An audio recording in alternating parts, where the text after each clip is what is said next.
This is Kenya's biggest conversation, The Situation Room, Nairobi, 94.4, Mombasa, 87.9, 102.5 in Kisumu. Nakuru is 96.0, Eldoret, 96.7, Malindi, 97.7, and Nyeri, 90.9. We also live stream the show on Spice FM KE. We're live on Facebook. We're live on Twitter. We're live on YouTube. And we're also live on our platforms, www.spicefm.co.ke. For the next 2 hours, we're also live on KTN Home. Siti Muga, today's proverb. He who burns down his own house knows why ashes cost a fortune. He who burns down his own house knows why ashes cost a fortune. This one for today. Maybe it's because I'm refusing to accept the thought of burning down your own house. Therein lies the magic of this particular proverb. Yes, the truth about improbabilities and the consequences of the improbabilities becoming probable. That's why the proverb is true. The issue that you're having with it is why the proverb makes sense. Because you don't want to looking at this pile of rubble or this pile of burnt stuff means that you took a wrong decision to burn down your house. So you wouldn't want to burn it down, just like you're saying, Eric. Okay. So see? why are the ashes costing a fortune? As in, They represent the they house. represent what was lost. And now isn't. Or is in this form. Expensive ashes. Okay. 1902 is the first time the Standard newspaper was printed. And the printing press was in Mombasa. More than 100 years later, the Standard newspaper is printed every evening at the Standard Group Center on Mombasa Road. Just here, where we are right now. Yesterday, the Standard Media Group decided to rebrand the Standard newspaper. It has a bold new look. The Standard, new fonts, new layout, new everything, and then also looking at the kind of content that is going out into the paper, bold new content.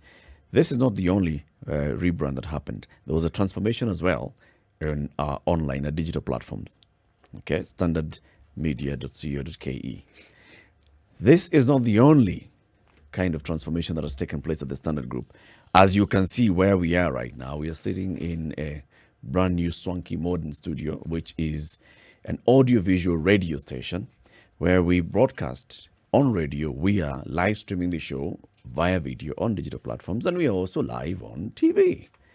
It's not the only thing that the Standard Group has done. Just recently, there was the unveiling of a brand swanky new newsroom, which brings together all arms of news gathering and news intake and news output. And this is what we call in media terms convergence, converging all the platforms that you have, thinking how can consumers consume your content in one way. Those are things that I'm just talking about because I've seen them happening. But the person who has been at the forefront of looking and developing and leading in this is joining us on the line. He is the Chief Officer for Operations and Strategy, Mr. Ben Omollo. Good morning, Ben. Good morning, Eric, Ndu, and City. Good morning, Ben. Good morning. Yeah. So, Ben, let's start with this new look Standard. Just tell us about it, the thinking behind this, and the thinking behind also unveiling this new digital platform as well. Yeah. Part of this was what we had set out in our strategy 2017-2021. We had said that we're going to have a convergence of the newsroom so that we can bring our different products together and then ensure that we are more efficient in terms of how we gather news and how we disseminate it. The advantage here is to then make it appropriate for the different platforms which we will be able to disseminate it through. So it's just an efficient way of doing it. But secondly, was also to ensure that we end up being a digital fast newsroom, aligning with the changing trends and habits of how our audiences are consuming our products, largely through the mobile phone. And so you want to make sure that you are able to reach them quickly, efficiently, with the breaking news, with then in-depth stories that they would be able to engage with that is factual. So part of the journey then was to renew our products, and we've started off with the Standard, which is our legacy product. we have this new look that we have today published. It has a better font. It's easy to read, and we want to ensure that it's more filled with graphics and data and makes it easy on the eye and navigation. If you talk about the website, you'll also find that that is a similar approach that has been taken. And so you find that the website is better organized, easy to navigate, and even the e-paper, which is then loaded in there, is easy and is optimized for the phone as well, to ensure that you're able to get your news product or the website. And then we have, of course, the Insider on the other side as a premium product where you then log in and get some of our premium stories. Ben, all of this is happening in a world which you've kind of alluded to, where the newspaper previously was seen as a dying product. But still, we see in some parts of the world that we're still consuming news through traditional forms, like the newspaper. Are we still meeting the needs of an audience with the newspaper? And still as a product that we will still go on with even towards the future, even while we have, the complementary products of digital. We still, it's a legacy product, like you said, for the Standard Group. But will the newspaper still continue to take center stage as the rest of the world is still moving in the other direction? Yes, indeed, as the world continues to move in terms of a digitalized world, we will still have a group of people who enjoy reading the hard copy of the paper.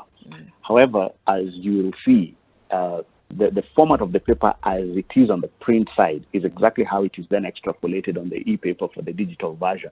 But yes, we will still do have the hard copy, which we believe is a sufficient number of people who would still be interested in reading the hard copy format.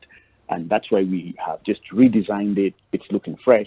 It's looking easier to read, with more fact and analyticals and infographics, just to make it easier for somebody to be able to come in and get good information. And that is part and parcel of ensuring quality journalism. So yes, we do believe that there will still be a market for the hard copy. Ben, there are those who have alluded, I'm repeating for the second time, alluded to the notion that when it comes to social media, the tweets, the SMS messages, what is the term? The every media house has them. Breaking news, yes. See, I lost it for a while there. That the consumers for this shortened form of news hold a very large sway on the market for consumption for news.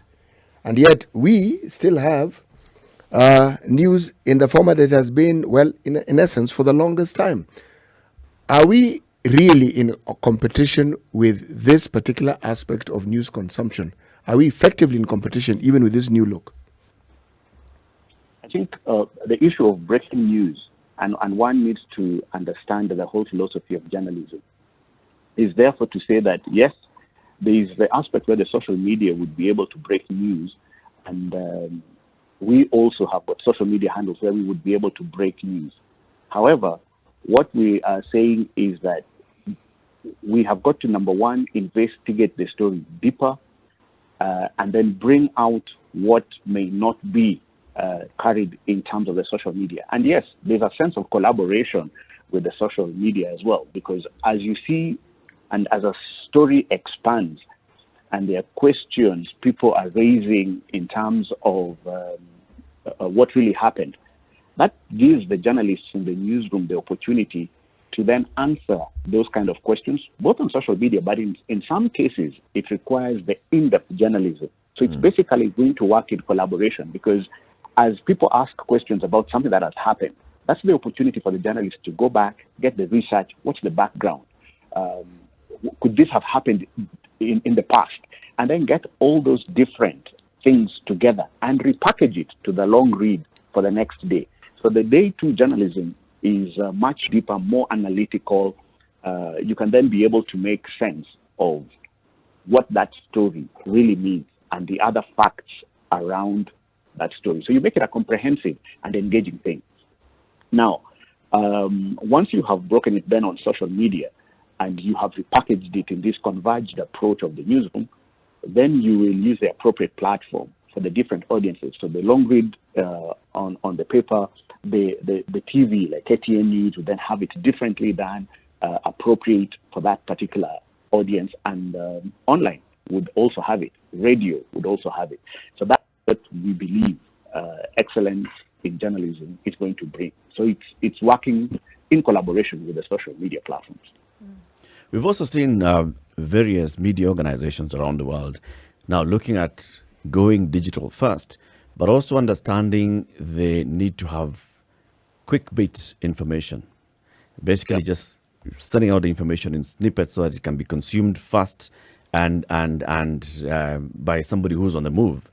The Standard Group is also rolling these out, but also at the back of that, even with the other media houses, is the research bit of we want to stay ahead of the game, stay ahead of the curve in terms of what is the new trend in consumption of information on digital platforms. How is the Standard Group doing this? Yes, and you're right. One, as we have said, the Standard Group has been in existence since 1902. So we have a rich history of archive. We were also the first independent television, KTN. And so we have then this whole heritage. And so we want to bring our legacy by digitizing some of that and also enhancing our newsroom with researchers and data analysts to be able to help us then bring this together so that when we have a story, then it is a well-researched story. We are able to go into the history, what was said or what was done or what happened in the past and how does it relate to what is occurring today. And therefore bringing in stories that are, number one, factual. The evidence exists to support that story, and therefore it is true, and that the journalists have then provided an excellent tapestry of the story to ensure that the audience then receive quality product. Then the other issue is, of course, on pricing and costs. We buy a newspaper for 60 shillings every day. And then for the longest time, when you're consuming news on digital platforms, you want to consume news for free. Now, how do you sell the idea of having a paywall to somebody who wants to consume news, but just because it's coming from an authentic media house like the Standard? So now going into the Standard and then saying, we want you to pay a subscription fee so that you can consume the news. How do you sell that? Okay, so we have the hard copy of the paper at 60 shillings, and then we have the online version on the website at 40 shillings. Then we have it also with our partners for those who want to consume it digitally. So if you go to Safaricom, you'll be able to get it. And we also have it on WhatsApp at 20 shillings because the cost is much lower. But for the paywall, and this we will be having some premium content that we believe those who want the long format and the long read would be able to get a bundled package so that then they are able to get into the Insider. Now, the paywall in the Insider will have exclusive stories in depth based on different interest areas. So, for example, if you're somebody who has an interest in financial issues, then we will have much deeper stories that are well done that would then be behind the paywall. Now, I think we've got to appreciate that good journalism, excellence in what we are doing has a cost. And therefore, we will provide those stories behind the wall. This is the trend that has happened across the world globally. And so it is one of the things that we will be doing. So good journalism comes at a cost, and we will be ensuring that it is very quality stories that are behind the paywall that one would be willing to pay. We will have, of course, a combination of some free stories on our website, which we will be able to give our audiences and customers. So it will be a hybrid but we'll have exclusive stories, some investigative stories behind the paywall. Ben, I'm listening to what you're saying, and there's something I had to make a statement, and I want you to tell me whether I am thinking correctly or I need to be corrected. These changes that we have come up with, I am taking the view that we are responding to what the individuals, the people who consume our products in its diversity, have indicated, and we are in alignment with the trends that are actually happening worldwide. But more importantly, the focus is on what those who consume our products would like. Am I assuming this correctly? You're correct. One is that, yes, we are aligning with the international trends, which, of course, have gone in this direction. Number two, yes, we have contextualized it to our consumers. Largely, we have the Kenyan audiences, but we also, with the digital world, are able to get across the globe. So we do have a number of consumers who are outside our country. And so we are responding to not only international trends, but also what our consumers would be looking for. And we are also benchmarking with leading newsrooms and media houses. And so as a group, we want to set the standards in excellence of journalism and to ensure that we are responding to what our customers want. So, for example, the reason why we want to be digital first is also to ensure that we have been able to optimize our products for the mobile phone, because we know that in a country such as Kenya, the mobile phone is indeed the first place that people consume news. And so we will be able to ensure that we get the quick SMS or USSD breaking news on the mobile phone, and then enhance the story and still ultimately have a paywall for the extra that the consumers would be willing to pay for. I mean, even also looking at the launch and then going forward with some of these that you've talked about in terms of what consumers and what international trends then are dictating or demanding. One of the longest held out conversations that we've had about what is reported in media, whether it is what we are putting out there for the audience to consume, or are we answering the demand of the audience now when it comes to content? So are we putting it out there and saying, take what we are giving you, or are we putting out what has come from the audience as a demand? So whether we're covering more politics, whether we're covering more of human interest stories and trends, are we looking more into finances? What dictates what will be covered, what has been covered in the past and will be covered in the future? Okay. Journalists have the ability to shape opinions. And so it's balancing what the consumers want and what is happening. And so there is a balance which we will pursue. If you look at the news standard, we then have got the stories of the day, the in-depth analysis, then you have the investigatives, but you also have got specific magazines that have been created that respond to the need that the consumers have asked for. And that you will find also as we will be enhancing the content in the different platforms, largely responding to what the consumers are looking for, but also driving the agenda of the newsroom, which is to ensure that we tell the truth, tell the stories in a factual manner, but also help shape agenda and to be able to help the audience understand what is going on, not only in their country and in the environment, but bring it in such a way that it helps us create a better world. Looking at today's headline, for instance, they took my kidney. This story of the lady Irvin and the plight of that, and then inside the pages there's the whole look of the law that hasn't gone to pass, the international trade in illegal trade in body parts. It's basically coming on the day that the Standard has relaunched and it's giving a focus on the news. Is it an indication that now the focus will be, especially editorially, a lot more on the people stories? Because I'm seeing the political story is getting some mileage there, but it's not the big story.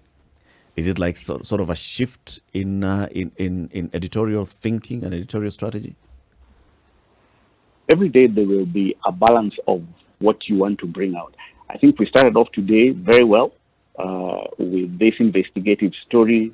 Very interesting. I had your conversation in the morning as you were going through the headline, and I decided to just count my teeth once more. I'm not so sure that that a dentist pulled out one. Okay, but this was a very interesting investigative story, and then connecting it with legal framework that has not been completed. So then the question we need to ask is, as a people, as Kenyans, how sensitive are we, or what is the policy? What is your fallback when an incident such as this would happen? I mean, when you go to the theater and you're under complete anesthesia, I think you believe 100% that your doctor is going to do what you're there for and is not harvesting anything. So this is the kind of a story that then brings out good national debate. What should be the policy? How is it that you still need a long investigation of who was the doctor in charge of that day? So this is the kind of a story that then helps us discuss further. There's a policy that's not complete, so how do we accelerate the completion of that particular legislation or regulation or framework that then ensures that you, as a patient, feel comfortable going forward while you are in any hospital. So yes, there's a balance between the human interest stories, the politics of the day, and other issues. I think in the last few days there's been this whole public debt conversation.